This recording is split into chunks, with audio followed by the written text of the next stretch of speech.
Thank you, Hunter. Happy Pride, everyone. Speaking of dogs, mine are here. Hopefully, we'll be quiet for this conversation, but we've got some construction, so they Right. They're here. They're queer in their own queer, weird ways. they're Like as the old sure. use of the word. What a queer dog you have, Rob. Exactly. Yes, they are. But Also, your hair looks fabulous. I just have to thank you. say, looking Literally, good, friend. thank you very much. Joshua, welcome back. It's good to see you. Hello, welcome. Thank you. I too have to say my dog's here too. They don't ever leave my side, but they don't make noise. They just sit here and sleep all day. So it must be a great life. Yes, the wonders of remote They figured work. it out. Let me know how I can set myself up with someone like that. Right. Awesome. Well, thank you, Hunter, for that introduction. Thank you, Joshua, for being here today. And kind of before we get into our topic of intersectionality, you can tell us a little bit more about yourself and also your journey in the world of DEIB? Yeah, absolutely. I'd be more than happy to. I mean, to be honest, when it comes to DE&I, excuse me, I grew up in a very diverse family that had several different cultures and beliefs for myself, and I just strive to definitely pull from each and everything that I've learned in each and every person that I was around for that particular time, because it was new and excited, because it wasn't the norm. And then from there I just grew up, for whatever reason, just felt the need to basically find myself in circles that didn't look exactly like me. For whatever reason, my curiosity always just kept me learning and kept me asking questions. And I will definitely say, to be honest, it started in the actual workplace. I want to say maybe about between 5 to 7 years ago, when I got heavily involved in running my church back in Texas, and then professionally, furthermore, in a tech company here in San Francisco. And that just allowed me to be creative and definitely, create an ERG and just basically blossom from there. And then it just had segued into all my certifications and to continue growing from there. Amazing. Yeah, and I think that's the great thing about so many businesses, is especially here at Power to Fly, I've gotten to work with many people that don't look like me or don't come from the same background as I do. So I'm really thankful for that. And that kind of brings us into kind of our topic today, which is about intersectionality. So this is a term many of us had not heard about this in term for a long time. And then just in the past few years, it's really come into the lexicon. Everyone's kind of talking about it now. You'll find it on a lot of mission statements around what companies are doing in terms of diversity and inclusion. So how do you define intersectionality? It's funny you brought it up, that intersectionality is a newly common word being used across the country, if you want to say, and it is. I think this actual conversation was birthed from last year when I spoke with Power to Fly, and in simplest terms for me, I know there's a dictionary definition, but for me, intersectionality is patience, acceptance, and understanding. But also, furthermore, just to speak on that because of the topic name, my definition also is that I think of it as a puzzle. If you go into a store and you buy a puzzle and you bring it home and then you lay the puzzle out, you have all these different pieces that looks confusing, it looks complex, it looks hard. But once you actually view and see each and every piece, and you take the time to understand it, to view it, to get to know it, and put the entire puzzle together, you have the exact picture of what you want and more appreciation for it. Yeah, no, that's a great point. And I think where so many of us are seeing, when, you're have those self-identification boxes, it's like, well, I fit into this box, but I also fit into this box. And I think a lot of companies, a lot of organizations are realizing, oh, okay, it's not just like, oh, this is the one thing you're saying. As you're saying, it's a puzzle that we're all these pieces are adding up together. So I think that's a great analogy. And thinking too, I think a lot about intersectionality, and what we're discussing a lot at Power to Fly is really how can we be all of ourselves, both in our personal lives and our careers. And I think, this is certainly not true here, but I have worked in many places where you go, well, when am I going to come out as a queer person there. And it's something you always hear a lot. Queer people are constantly coming out for whoever they meet. And I've had that situation where even in offices where I've worked with a lot of other LGBTQ people, it's been like, well, do I still say it like now? Am I going to get branded as that right away? Is that what I want to like be known as? So, to this kind of question, how can we be both, our full selves in our personal lives, but especially I think in our careers in the office? Honestly, that's a phenomenal topic. As an amazing question. I think a lot of us, in this community struggle, not only in our personal lives, throughout school, things of that nature, but definitely professionally. And some things I think of that comes to mind, and it's definitely easier said than done in some particular areas because it does depend on the company that and their values, how comfortable you are within that company. And one of the things I definitely say, one of the things you can be is first and foremost is through self-awareness and reflection. It is definitely, anything that we try to work toward before it's outwardly, it always starts internally first. And I think that if we do the work, we can definitely be more comfortable within ourselves to actually bring our whole authentic selves to work. And another thing is, I definitely say, I set boundaries. Set boundaries, speak up and advocate for yourself. And lastly, show up. And the reason why I say those four things is definitely because, as you continue to continue to work, you'll realize that you'll definitely realize more people get comfortable around you if you're speaking up, you're being your authentic self. It's not like I'm not saying walk into work and wait and just wave your pride banner. I mean, if you work for LGBT company, that's easy enough to do. But in corporate America, if you're in the banking industry, legal industry, depending on what industry you're in, some people that may be uncomfortable for some people. Another thing I think that I found easy in my particular professions is planting seeds. Start off with little things, start off with little conversations, because like I said, you don't want to overwhelm anybody and you don't want to make people uncomfortable. At the end of the day, it's about you, and you want to feel comfortable being your entire self. Since you spend majority of your day with these people in this company, why not bring your entire self to work? Especially now that we have this work from home, you're definitely home now. So how are you not going to be able to be your authentic self in your own home while you're working for a company for 8 hours a day? That just doesn't make sense to me, but No. it's possible. Yeah, no, totally. Yeah. And I think you mentioned before, starting an ERG or employee resource group. And I think that's a great way that if you maybe aren't comfortable yourself, well, you can find like-minded people and kind of come together. And I know one thing that we try to do here is, if someone's not comfortable maybe putting their opinion out there, how can you get anonymous feedback or private feedback to people as well, getting kind of that out there.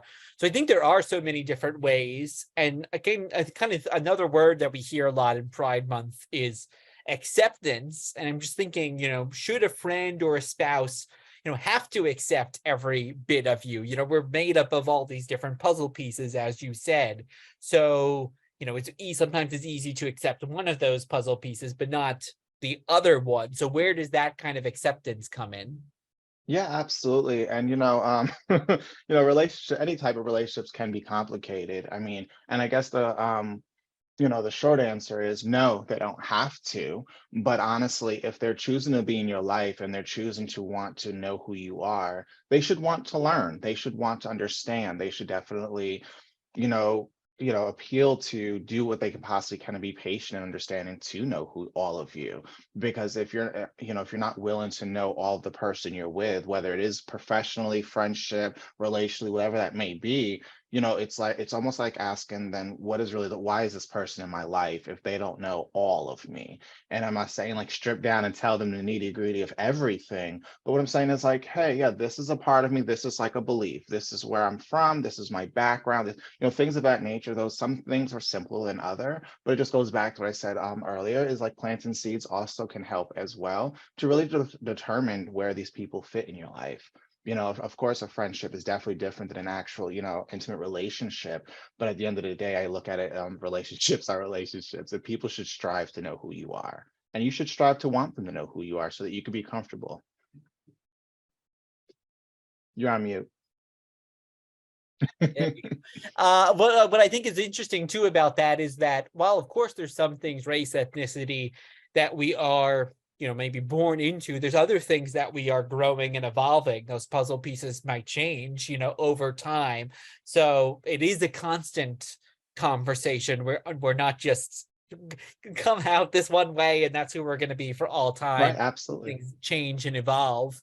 And kind of going back to kind of what we were talking about a little earlier, when do we explain who we are in the various parts of ourselves? So if someone is coming into a new work situation, for example, when should they, come out as an LGBTQ person, or maybe they're a veteran, and that's something that they're not looking to cut, they're questioning whether they want that because maybe people have different opinions on that. So Right. when or how should they kind of come out with this information? Maybe is there also research that they should do in advance to see what is the company culture around that? Anything on that topic you can talk Yeah, about? absolutely. Especially being a newly employee, which I definitely just went through myself at my new company. It's definitely, look up the values, look up their mission statement, look up their if they have an ERG page, employee resource group page. If not, reach out to your supervisor, see what they have around the particular topic. I always say is the best time is when you feel comfortable. Um, it's all about, because it's all about you. You have to work there. You have to work with these people. So comfortability plays a huge part in this. You don't want to just say, hey, I have this disability, or hey, I am a veteran for this period of time, or I have X, Y, and Z, because like you said, we don't know their opinions. We don't know their backgrounds. We don't know their beliefs. So until you actually understand it, and all of that plays a part in people's decisions, conversations, perspectives, how they look at people, how they look at people, places, and things. So you definitely want to make sure you do your research, and it starts with the company first. One of the things that worked for me is during my training process, they actually gave us the website, a website that we're able to do research on. The first thing I went to was ERGs. I went to see what is it they do, what kind do they have, why, what are they following, what have they done in the past, type of deal. What is the support they get from the actual company, like what the leadership position is. And then I had a conversation not only with my trainer, but then when I got on my team, I had a conversation with my supervisor as well in our first one-on-one to ask more questions.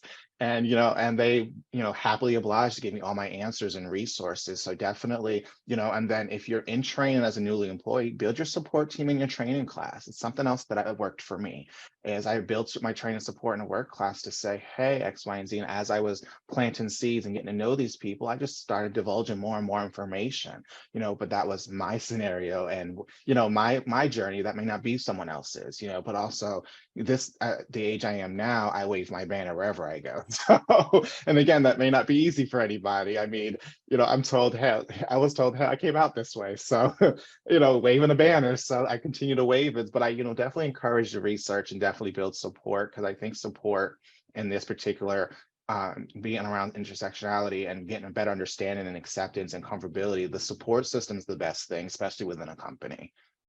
Yeah, no, I think that's all great. And I think especially in these times where we're seeing all these layoffs and everything, it can be like, oh my God, I have to get this, new role. But you are auditioning that, interviewing that company as much as they are you as well. Like, it needs to be a good fit, because also if you do get hired by that company, you end up there and you go, you know what, this culturally really is not a good fit for me. You're going to leave. You're not going to be happy. The company's not going to be happy. So asking those questions, and I think, as you said, it can be scary to ask those questions, even sometimes after you're hired, like you were saying, in a one-on-one, you go, well, I don't want to seem too needy after first getting hired, but I think it can be very valuable to ask those questions, then find out what resources are available to you. Yeah, And I definitely agree with that. I mean, honestly, it also goes back to asking those questions and getting the feel of comfortability during the training process too. That mm, also helps you see what the leadership is like. It also helps you to see what their response is like. Are they willing to help? Are they eager to make you more comfortable there? Or do you come off more as a bother? Do they feel like you're bothering them, type of deal?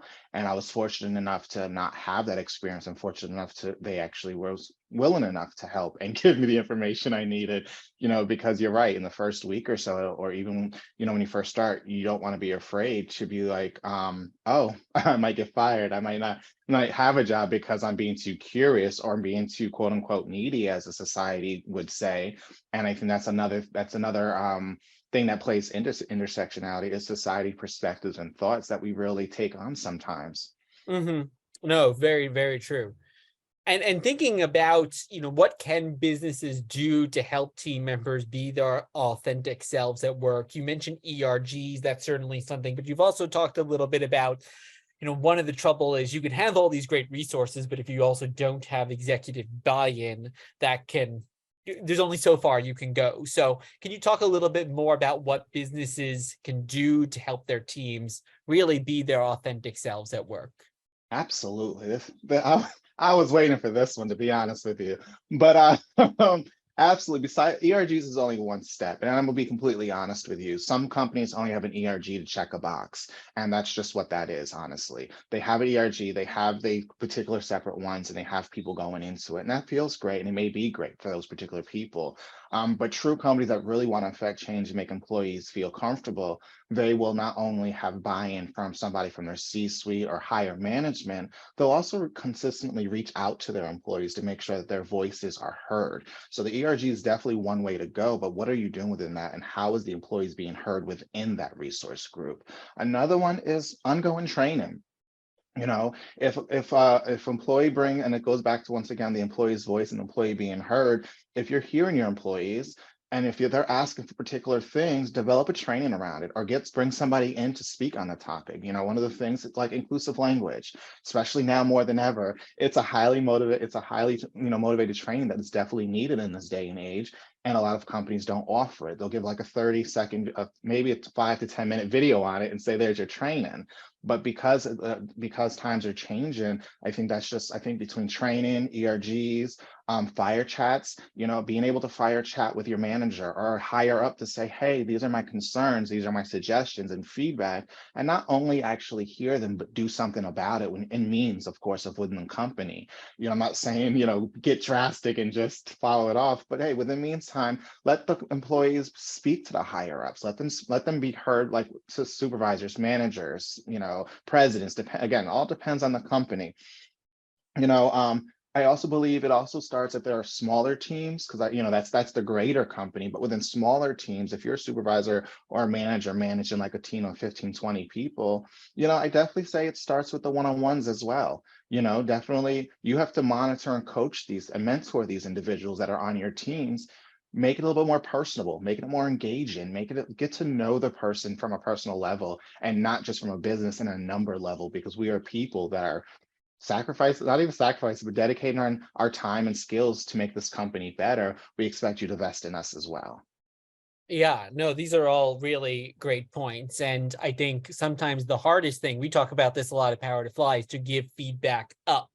So it's so easy, of course, sometimes to give feedback to people who are your direct reports, but to give that feedback to the manager, that can be tricky, but also, as you're saying, very valuable. And I think there's ways you can make that feedback anonymous. There's other ways to kind of do it if someone doesn't want to go, okay, I'm just going to put myself out there and do it.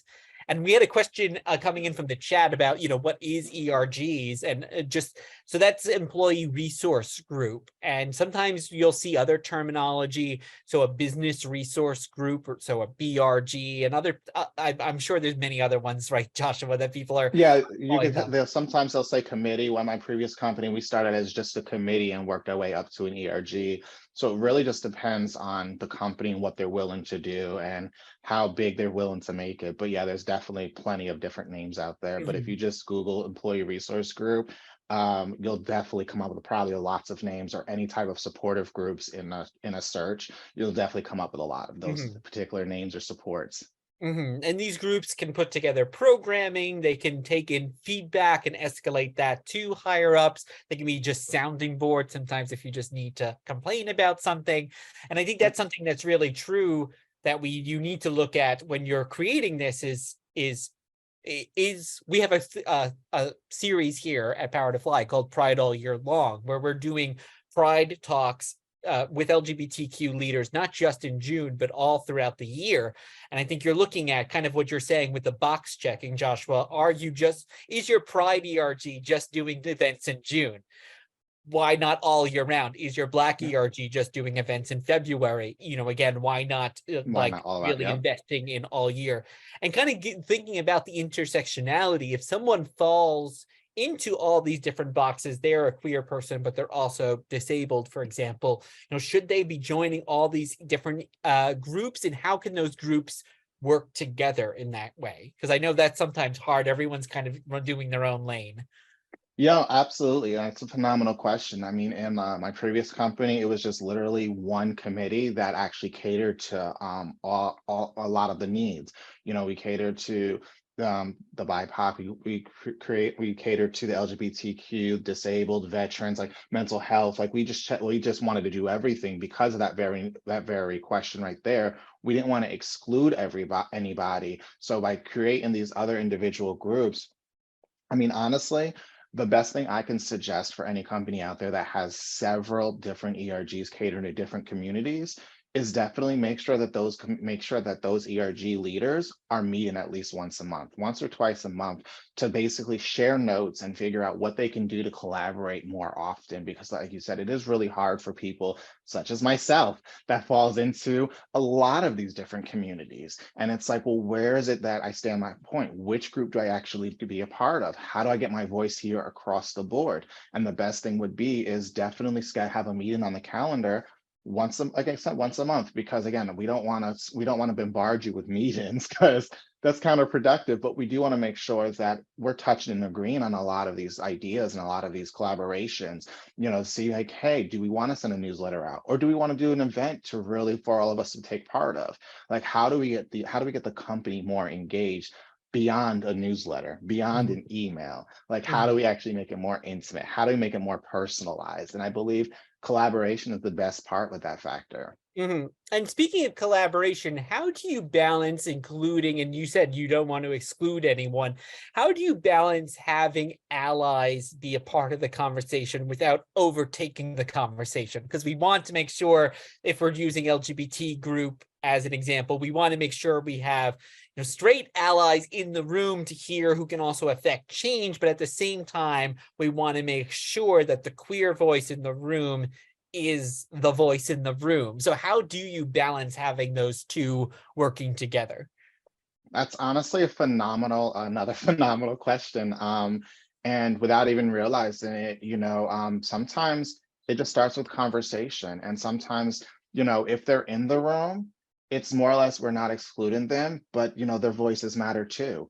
And it's working as one voice at this particular time. If they're saying they support us, one of the things that that I posed is like, if you're having an ally join, and let's say an LGBTQ ERG, I mean, it's not the fact like there's always posed questions as to why you want to join the ERG, but at the end of the day, I just say add a couple more, questions to see what their purpose is. What do they want to say? How are they so willing to support us? What stances are they willing to take? Like, what is it that they want to do? How do they want, like, I guess make the rewrite the questions to pose to help them better understand what their position is in the group, because I firmly believe that their voices matter and they should be in the room, because unfortunately the world is not all gay as much as some people like to believe, but their voices matter. They help pave the way for us as well. They give us our jobs sometimes. They give us opportunities just as much as we create opportunities for them. So I think it's best that we all do try to work together and all voices are heard,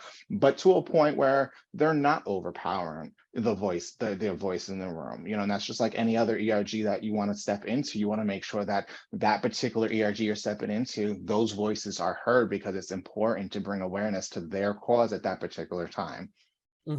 No, I think that's great. And yeah, we need those voices in the room. Often, like, that might be the executive voice as well, because Yeah. it's all great if we're having these conversations, but if you don't have that executive buy-in, then there's only so far you can go with a lot of these. So I think that's all fantastic. And as we kind of move towards the end here of this conversation, I'm curious if you could go back in time and give yourself one piece of advice, what would that be around these topics that we've been discussing today? Oh, absolutely. Most people don't believe me, but when I was younger, I was actually shy and introverted. But so I'd honestly to go back in time and tell myself to speak up and push more boundaries. The correct way, of course. When I was younger, I didn't know no better. But yeah, to definitely speak up more and try new things, learn new things, step out even more than what I've already did at those particular times, put myself in more environments that can affect change. Hmm. No, I think that's great. And I mean, I am always encouraging people on my team who say, I can't, I'm not really a great speaker. And then you'll hear them speak at an event or just in a private meeting and go, well, like, no, you are an amazing speaker. So I think it's good to have also a mentor or manager to sometimes push you into going like, no, you should try to do this. And if you don't want to do it in front of like a big event like we're doing right now, you could going back to the topic of VRGs, you could do it within a smaller group like that and kind of work your way up. And you also mentioned all these great other continuing education resources that I think often go untapped at a lot of A lot. companies. So I think Yeah, really going, oh, what do they have? And we've had people as an international team here at Power to Fly, there's been people who have taken English classes, how can I work on that? And maybe if you want to work on public speaking, there's a class that you could take in that way. It doesn't have to necessarily just be DEIB or tech or the things that we're often thinking about in terms of continuous education. absolutely. And one of the things that I absolutely live on is LinkedIn Learning. And Hmm. I absolutely love it. That's where I got a lot of mine from, a lot of my knowledge and a lot of my certifications from, as well as other places. But sometimes it's just sitting there and the important thing is putting the time in. That's the Yeah. important thing I definitely Yeah. would say. And shameless plug, Power to Fly also has our new DEIB suites that we're focusing a lot of these upskilling as well. So people can check that out, Power Up and Power Pro here. But thank you, Joshua. This was amazing. Just Absolutely. as we kind of wrap up, anything else that you want to add, or where can people find you if they have follow-up questions about what we've discussed? Yeah, absolutely. I'm very active on LinkedIn Learning, write my own articles and things of that nature is the best place to find me if you have further questions. My link is in my bio as well. And if you have any questions, reach out. Happy to help or share and improve any way I can. Thank you so much. This was a great conversation. I'm so glad that you joined us. And Hunter, I'm going to send it back to you now. Absolutely. Have Thank a good you one, Rob. so much, Rob. Thank Thank you, you. Joshua. Thank you, Hunter. Good to see y'all.